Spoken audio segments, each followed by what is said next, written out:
Hello and welcome to Diksha Karnataka YouTube channel. Today in the topic under 30 minutes I am going to discuss a super duper important topic, which is Gauss's law. Based on this, in KCET there are a lot of questions every year. Three to four questions directly indirectly related to Gauss's law is coming every year. Last 3 years, if you just take the last 3 years average, every year directly indirectly 3 to 4 questions are coming directly based on Gauss law. So this is one of the super duper important topics. So what are you waiting for? Please click on the like on this video and subscribe to our channel if you have not done so, because such kind of topics are going to be discussed in our channel exclusively. So let's start with our discussion for the day. So first let us see what you are going to do after this short lecture. You will be able to define electric flux, you will be able to state Gauss's law, you will be able to exploit the symmetry and derive classical fields. Okay, so just in a glimpse, okay, what is the meaning of electric flux? Okay, that is the first question that we'll ask ourselves. So the electric flux is basically counting the field lines. Okay, basically if you count the number of field lines passing through a surface, that's the exercise that we do. Right now, field lines technically, it is, even though the meaning of electric flux is counting the field lines, but technically you cannot do that. So you have to come up with something else, some measuring process through which you can actually count. Okay, flux measures how much electric field passes through a surface, like water flow through a hoop. So if you have a suppose a hoop, or suppose a surface through which how much water can flow, that gives water flux. Okay, here how much electric field can flow is basically electric flux. The flux term is basically related to fluid. Okay, if you have a pipe through which liquid is flowing, okay, every cross section, how much liquid is passing through that in every second, that is liquid flux. Now here in electricity, even though electric field is not flowing, okay, we have a concept of electric flux because it's a very similar kind of a thing. Okay, only perpendicular component of electric field counts. Tilt the hoop and fewer field lines will pass through it. So if you are considering this, okay, the number of field lines passing through this surface, if you change the orientation, field line will change. So for example, if you change the orientation over here, suppose you change the orientation like this, then obviously the surface tilted, the field lines are less now. Okay, so if you tilt the surface, the field lines will change. We will always consider the perpendicular component of field that is passing through the surface. Okay, the area vector dA points along the surface normal. Flux is the dot product of electric field into dA. Okay, so you have a pipe through which, imagine, electric field is flowing. Okay, electric field is flowing, not water. Okay, even though it is not flowing, it cannot flow, but imagine the electric field is passing through this. Okay, so through this you have an area vector. What is area vector, by the way? If there is a surface, area vector is a normal to the surface. Okay, this is area vector, this is area vector. Okay, so area vector is dA, electric field is E, then electric flux is defined as E dot dA. It is E dot dA. Okay, so here there should be some vector sign. Okay, field lines leaving a closed surface counts as positive flux, lines entering counts as negative flux. So what does that mean? Suppose we have a surface, closed surface. Okay, if the field lines are leaving, then it is called positive. Field lines leaving are considered positive, field lines entering are considered negative. Okay, field lines exiting the surface is considered positive, field lines entering the surface is considered negative. This is super duper important when you are solving KCET questions. Okay, that is one of the important point. Now if in case electric field and this area vector is not at parallel to each other, if they have some angle between them, then the flux is actually E dA cos theta. This is the general expression for electric flux.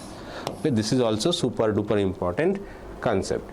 Now, so that's what I am saying. So if the area is not perpendicular, the electric field is not perpendicular to the surface. Now remember, if electric field is perpendicular to the surface, it is parallel to the area vector. Okay, surface is this one. So perpendicular to surface or normal to the surface represents the electric field is parallel to the area. Okay, so that can create confusion in some of your heads, those who try to think too much. Just remember, surface means the surface, and if it is normal, that's it. Okay, the electric flux is E into A. But if they are not normal, if the electric field is not normal to the surface, it makes an angle theta, then electric flux is given by phi is equal to E A cos theta. Now if the surface is not uniform, if the surface is somewhat at different positions, different locations, you have different angles. Okay, so in that case, the general formula for electric flux is integration E dot dA. Okay, integration E dot dA, this is the general term. Okay, general field. And if the field is closed, if the surface is closed surface means, for example, a cricket ball, okay, or a football, they are closed surfaces. Okay, if you take the football, they are closed surface, but if you take the football and cut it from the middle, then it is no longer a closed surface, this is a open surface. So closed surface means if you put something inside, that stays inside, it does not come out. Okay, that is called closed surface. Open surface means it can come in and out anytime. Okay, if the surface is closed, then we add this little circle over here. This represents close integration. This is the sign of integration, if you are wondering. Okay, this is integration symbol. This symbol is close integration. This is called closed integration. Okay, so this circle indicates closed integration. That means if you start at some point, okay, you after going through entire object, you have to come back to the same place again. Okay, close integration, it's a long process, but yes, so this is how we generally write electric flux. Now, Gauss's law of electrostatics, by definition it is very simple. E dot dA is equal to Q by epsilon naught. That's it. E dot dA, close integration E dot dA is equal to Q by epsilon naught. Here few points that you need to remember, that this is a closed surface. The surface must be closed, and it can be any closed surface. Any closed surface, okay, not sphere, not any symmetric surface. As long as it's a closed surface, Gauss's law is valid. Okay, Gauss's law is valid for any closed surface. Real or imaginary, a Gaussian surface you invent for convenience. Okay, based on situation, we can choose our own Gaussian surface. It need not to be a real surface, it can be an imaginary surface that you imagine around a charged object. For example, if there is a point charge, suppose some point charge is there, I imagine there is a sphere which is a Gaussian surface. Okay, a sphere can be considered as a Gaussian surface, charge can be located at the center. Now, there are few advantages of using these kind of surfaces, but Gauss's law is valid for even not only this, it is valid for this surface. Okay, it is valid for this, it valid for some randomly shaped surface as well. Okay, it is valid for all such surfaces. It does not matter, suppose the random surface is a real one. Okay, then also Gauss's law is valid. Gauss's law is valid for all surfaces as long as it is a closed surface. The one and only condition to for application of Gauss's law is the surface has to be closed. Next is only the charge enclosed is coming over here. Okay, that means if there is a charge, suppose this is charge Q, this is a charge Q dash which is located outside the surface, we do not include this charge within our formula. Okay, we do not include this charge into our formula.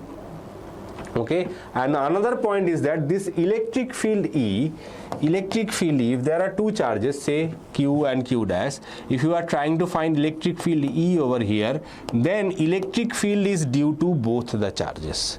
Electric field here is due to both the charges, but the flux is only due to the charge inside.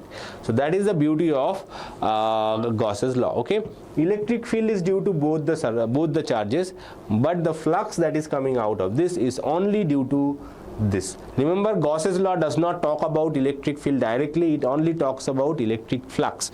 That is important point to remember. Gauss's law, there is a byproduct of Gauss's law from where we can calculate electric field for certain shapes. Okay, that is a separate issue. And epsilon naught's value is 8.85 into 10 to the power of minus 12 coulomb square Newton meter square. Okay, the permittivity of free space, set the scale, this is a constant. Okay, basically that gives you an idea about the value. Okay. Now, why only the enclosed charge matters? A point charge spray means the deodorant spray. So if you imagine that there is a deodorant spray located inside the charge, it is like spraying all across every possible direction. Okay, so a point charge sprays field lines radially in all possible direction. Every closed surface around it is pierced by the same number of lines. So if you take, suppose this is a radius number 1, this is radius number 2, if 1 2 3 4 5 6 7 8 lines are coming out of this charge, this 8th line will pass through this surface and this surface as well. Both the surfaces will have the same number of electric field lines. So that's why the charge which is enclosed over here is important. Okay, move or stretch the surface, the lines still cross it. So if you increase the surface or if you decrease the surface, the number of lines remain same. So if you say decrease the surface, okay, then also the number of lines will remain same, that is 8. Okay, a charge outside send lines in one side. Now if you consider a charge outside, suppose this is a surface. Now here is a charge which is outside. It is sending, say, few lines. Okay, it sends it 3 lines towards the surface. Okay, so these 3 lines, whatever is entering, that also exit the surface as well. Okay, so 3 lines entering, so entry is negative and exit is positive. So the net effect of this external charge is 0. The net effect of this external charge is 0. So that's why Gauss's law only considers whatever charge which is located inside, because here all the field lines will either go in or come out based on the sign of the charge. Okay, so that's why only the charge which is inside is considered, whatever charge outside is not considered, because that number of lines which is entering will they will come out as well. So charge outside sends lines in one side and out other. The 2 contributions cancels exactly. They are basically exactly the same value. It works because E falls as 1 upon r square, where area grows as r square. The inverse square law is baked in. So inverse square law is also included in this part. Okay, now pick a surface that matches the symmetry. Okay, symmetric surfaces are important when you are trying to find electric field, which is very important. If you can find a symmetric surface, okay, then that can be very, very helpful for certain objects. Okay, for example, sphere is the most common surface.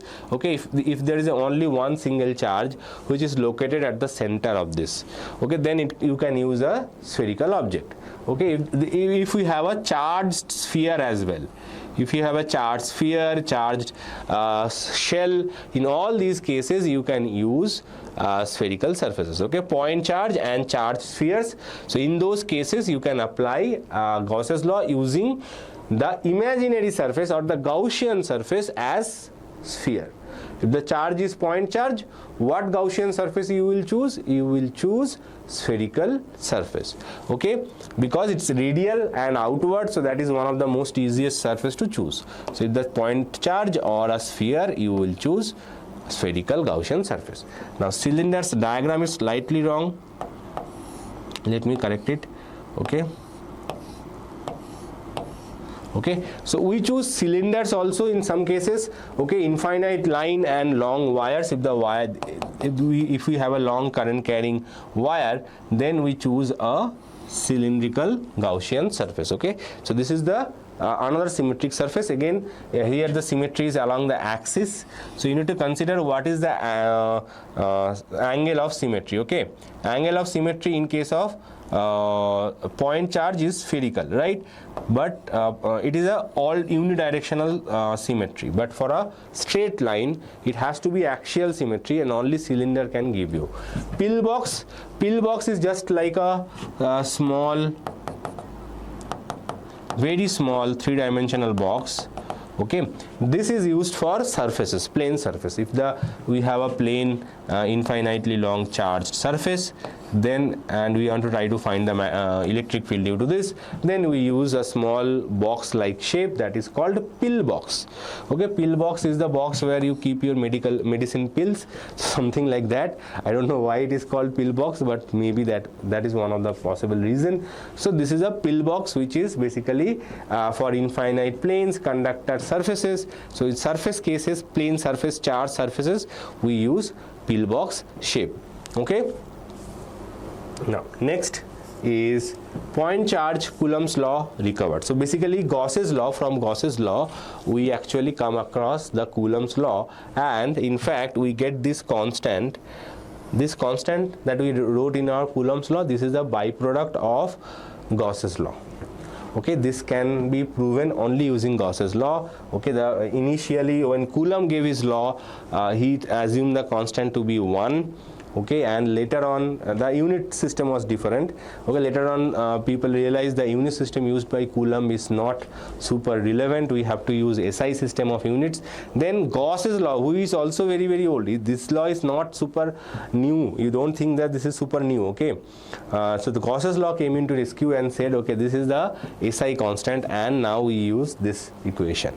Okay, so wrap a sphere of radius r around the charge q. Symmetry E is radial, same magnitude at every point in the sphere. Flux is E into surface area. Now, why do we like symmetrical surfaces? Let me explain that as well. Why do we so much like symmetrical surfaces? Because for symmetrical surfaces, if the surface is symmetrical, electric field will be constant on the surface. Suppose this is the surface. Electric field will be constant on the surface, at least magnitude wise. Magnitude of electric field will be constant on this surface. Okay, so you don't need to do integration by taking it as a variable. So we know that for differentiation or integration, if anything is constant, okay, that constant comes out of the integration. Okay, so that means it is E into close integral dA. What is dA? dA is a small area on this. dA is a small area on this surface. Whatever surface you choose, symmetrical surface. Okay, the close integration dA means you need to consider the entire surface area. So this multiplication becomes E into A. So this is your electric flux. This becomes your electric flux, and this is only valid for symmetric surfaces. Okay, if the surface is symmetric, then only we can say the electric field is constant, and in that case we can take E outside the integration and calculate the values. Okay, so that's why if you calculate the electric field due to a point charge at a distance r, you get Q upon 4 pi epsilon naught r squared. This is the exact value that we received after Coulomb's law, right? Now, infinite line charge, the derivation we have done in our class. Okay, if you have not attended the class, you can check that out. We have done in our electric charges and field one shot. If you really want that, I can give the description section, the video in the description section as well. Okay, so E is equal to lambda divided by 2 pi epsilon naught r, that is the electric field due to a infinite line charge. And as you can see here, electric field is inversely proportional to 1 upon r for a infinitely line charge. This is the cylinder.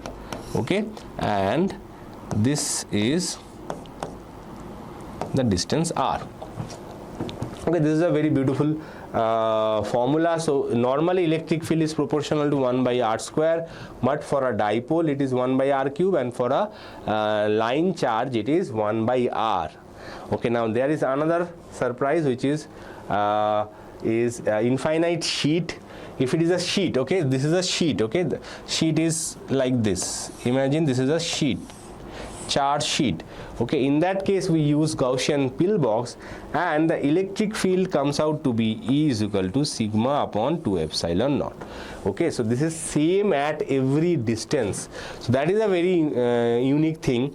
Electric field is constant or uniform if we consider a thin, very large plate, charged plate, then electric field turns out to be constant at each and every point. At each and every point, very long distances also, it is independent of the distance.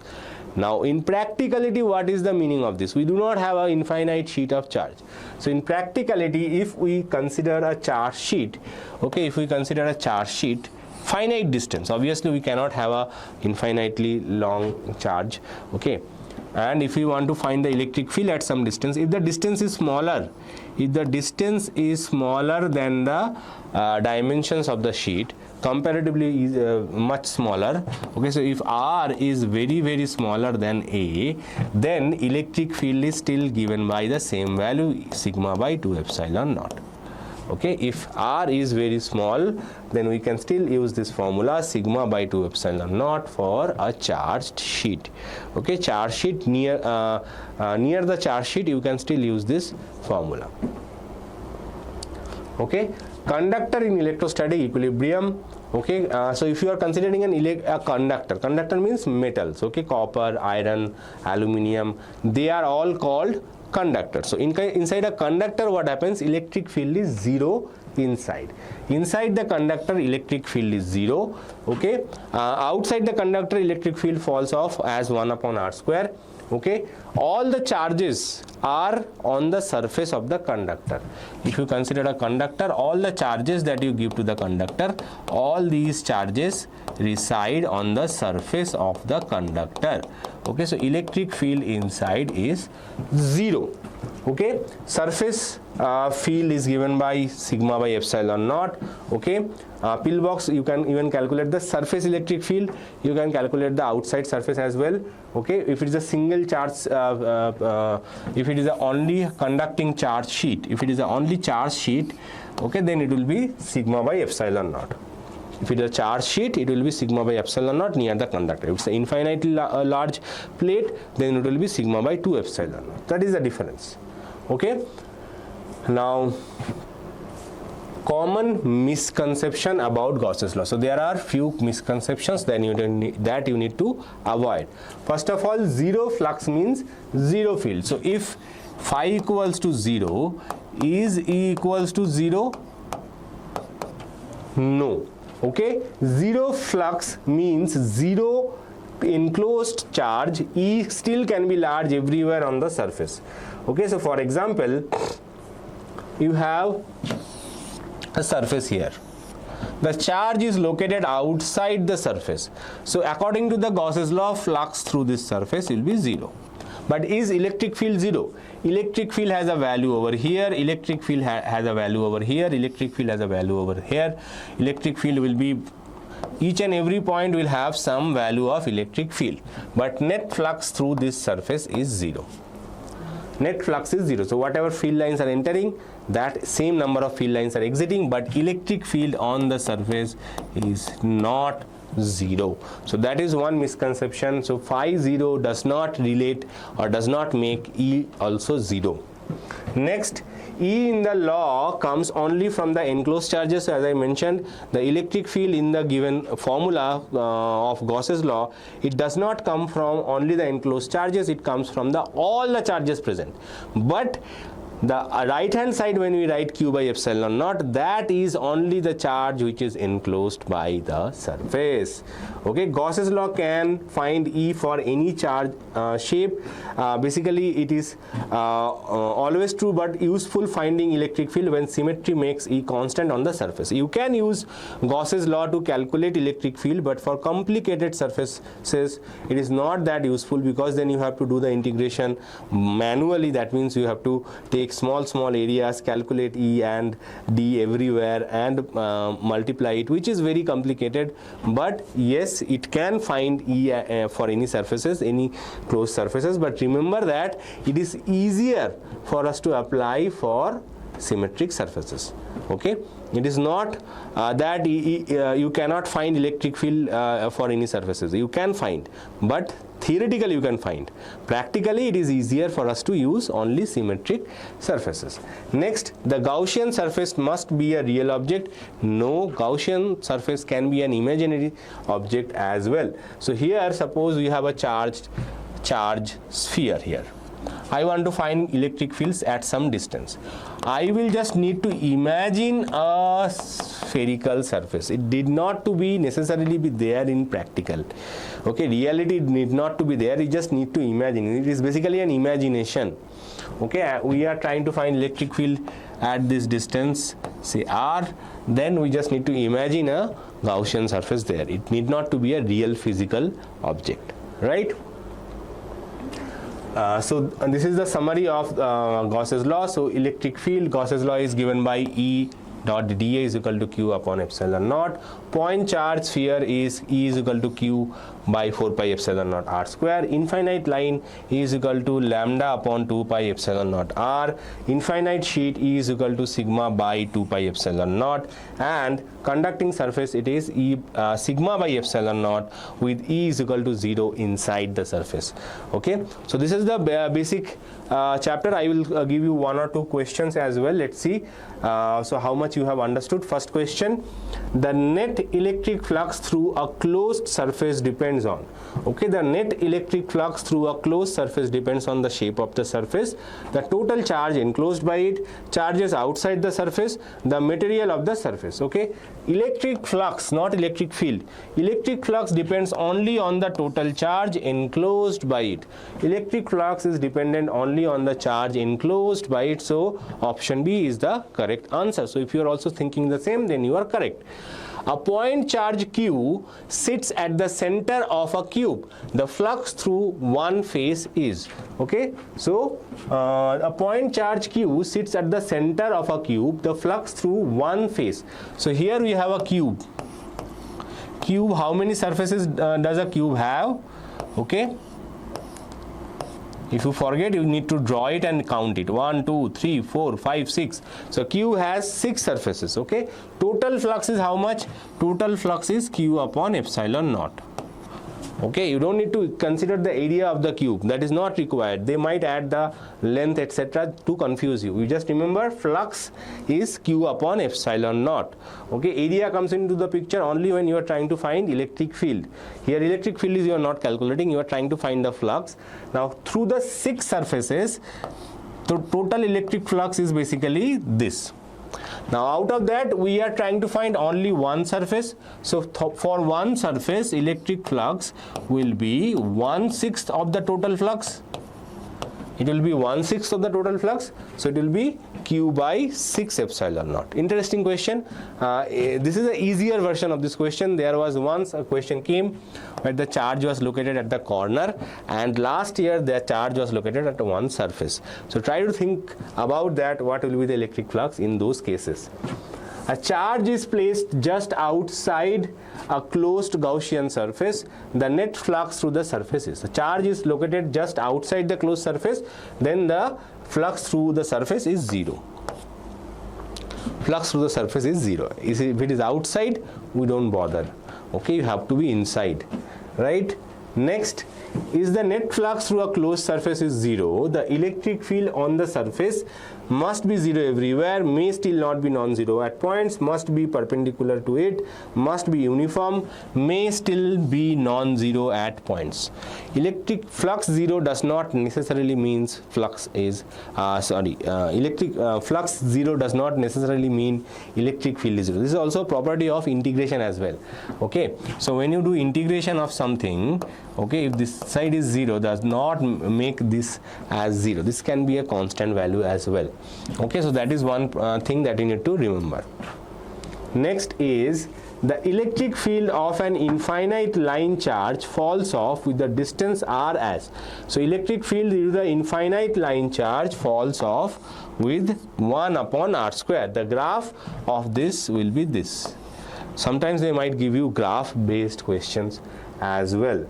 Okay, for an infinite sheet of charge, the field sigma by epsilon naught is strongest near the sheet, proportional to 1 by r square, same at all distances. So this is the formula is given. You see that there is no r dependency on this formula. So that means basically it's like trying to fool you, saying that electric field is this, then how it is changing? 1 by r square.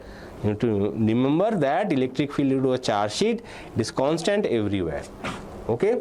Next, inside a charged conductor in the electrostatic equilibrium, the electric field is always 0. Inside a charged conductor, electric field is always 0. A Gaussian sphere around a charge is doubled in radius, the net flux through it. Okay, so we have a charge through which we have a Gaussian surface. I increase the radius to 2r. So initially the radius was r, now the radius is 2r.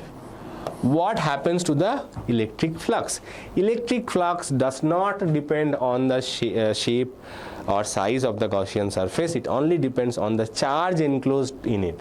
So electric flux will not change. Electric field will change, but electric flux will not change. Flux will remain the same. Okay, it will stay the same. So that is interesting question, isn't it? That if you increase the size of the Gaussian surface, still the flux will remain same, right? So this is the end of today's session. I hope you enjoyed it. I will be back with more such topics and short videos. Till then, bye.